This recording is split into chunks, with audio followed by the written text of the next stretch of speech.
Thanks for having me on. Well, let's start, I guess, with some of the stuff from Chip Kelly today and go over some of the things that really, are pertaining to this week's matchup with the Falcons. And first off, Zach Ertz, how did he come out of practice yesterday? Do you anticipate, Josh, that he will play in the game on Monday night? Well, Zach Ertz has been limited at practice both today and yesterday. Chip said that he expects him to be a full go in practice. He's been cleared, but he said it's just something that they're going to have to wait and see day after day to make sure there are no setbacks. Zach Ertz said yesterday that the decision for him to play will most likely come on Monday before the game. So it's really up in the air. It's going to depend on whether Ertz feels okay after he gets these full practices tomorrow and how he feels Monday. So it's really could go either way. I don't think they know. It's just going to depend on how he feels after practice this week. Also, the other injured Eagle was Marcus Smith, and I know that not a lot of people, Josh, have a lot of anticipation for him. But do you anticipate that he'll play? And if he does, do you anticipate that Marcus will actually be a part of the game plan? Will we see him on the field in a similar role to like a Brandon Graham last year? I don't expect Marcus Smith to play.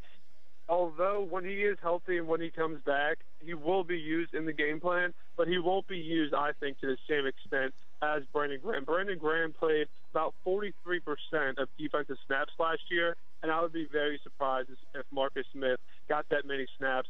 You could see Vinny Curry, who's made the transition to outside linebacker, get some snaps, especially in pass rushing situations, because he's a guy that can really get to the quarterback. Brad Jones is another guy who's gotten work. He's not as high on the depth chart, but he's a smart guy who's a veteran who's played the position before, so you have a little more confidence in knowing what. So I don't expect Smith to play, but he will have a role in the defense when he is back. Josh Paunil's with us from Philly Mag Birds 24/7. He'll join us on Thursdays at this time as we take a look at the Eagles and the Falcons. And that inside linebacker spot, Josh, everyone's been kind of trying to figure out how they're going to work it. Do you think it's even going to be an issue? Is D'Amico Ryans going to be ready to kind of give it a full go for Monday night? Yeah, I expect all three of the inside linebackers to play. And one thing that would be interesting, I expect Billy Davis, defensive coordinator, to use them together in some situations. That's something that he's talked about before, that he's played around with the idea of playing Kiko Alonso, Michael Kendricks, and D'Amico Ryans together. I think we will see that, and I expect all of them to play. D'Amico seems 100% heading into Monday night, and you'll definitely see all three of them, and I think all three of them on the field at the same time for a few snaps. 2:37. I think we might have lost Josh, and we'll try to reconnect with him. Maybe a bad cell connection. We are live at Chickies and Pete's here. Do we have Josh back? Yeah, I'm there. All right, sorry, Josh. We're out on location today, so there's a little bit of a delay from us going back and forth. But we'll pick it back up. I do want to get your thoughts. You were talking about D'Amico Ryans and Alonzo and obviously Michael Kendricks in that inside linebacker spot. I think a lot of people are pretty confident no matter who ends up being on the field there. But how about that secondary? I'm interested to see about Eric Rowe. I've been talking about for a while about why not give him a shot to show what he can do at safety. It's not like the Eagles are overflowing with talent at the safety position. Is that something that we might see at some point, Eric Rowe getting some reps at safety? Eric Rowe has been getting reps in practice at safety, but he told me yesterday that it's just in case injuries happen, whether it's Malcolm Jenkins or Walter Thurmond or someone else. So I would not expect Eric Rowe to play safety during the regular season unless injuries happen. He said about 70% of his reps have been coming at the outside corner position, with some at the nickel corner as well.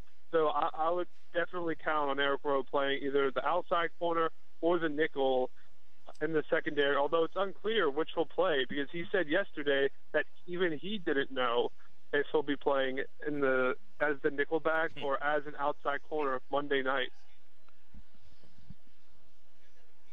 which spot, I don't know if he's been asked this question or if you've ever talked to him about this, but does he feel more comfortable at a spot, whether it be safety or nickel or on the outside? Is there a spot that he prefers? Well, I think among all the positions, safety is what he feels most comfortable at. That's the position that he played his entire life through his junior year of college.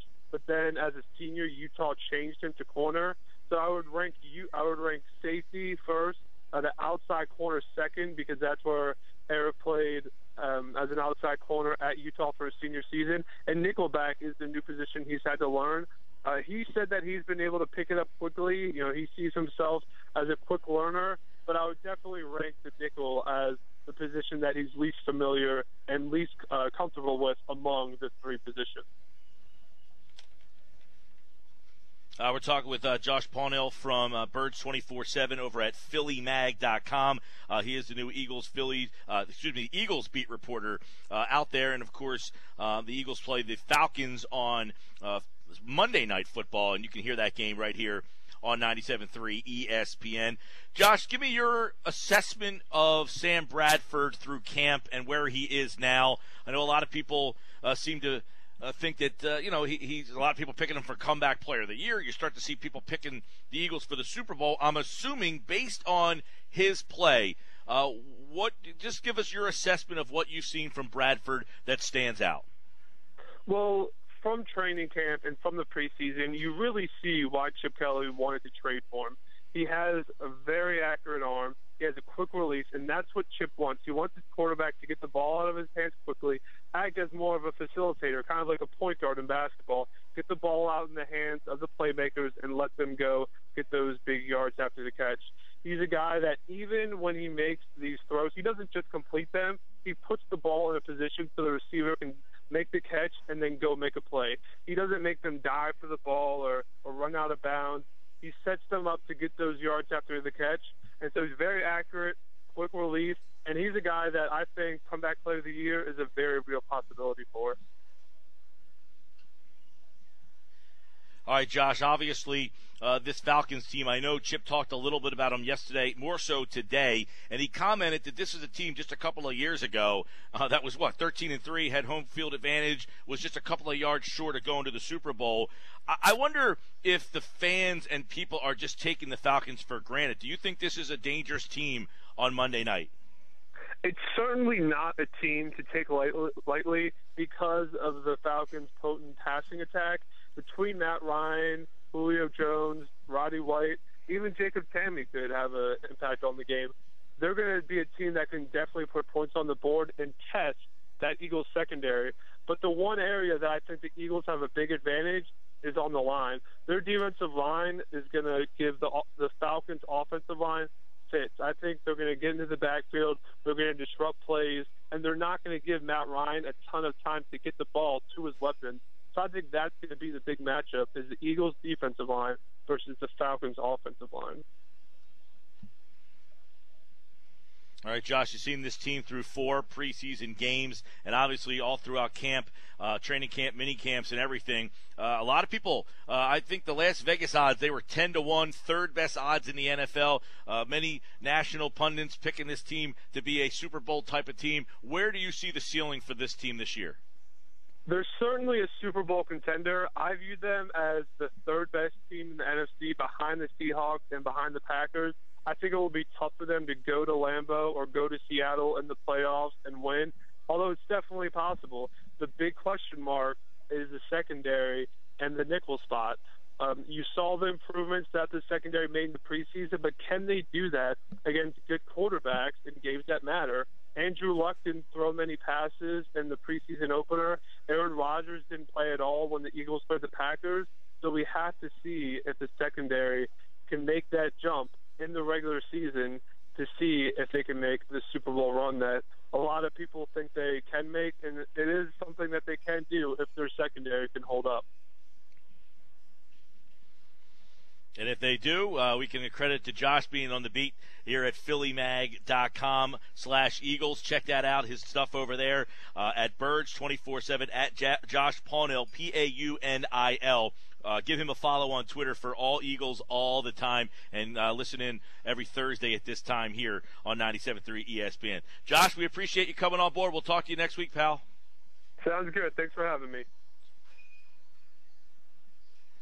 All right, take care. There's Josh, and he took over the role that Sheil Kapadia, who is now covering the Seattle Seahawks, and obviously the Seahawks Super Bowl contenders. You all remember Sheil, who used to jump on the show from time to time over at Birds 24/7. Josh has taken his spot in that role. When we come back, we are live today at Chickies and Pete's here in Atlantic City at the Tropicana, and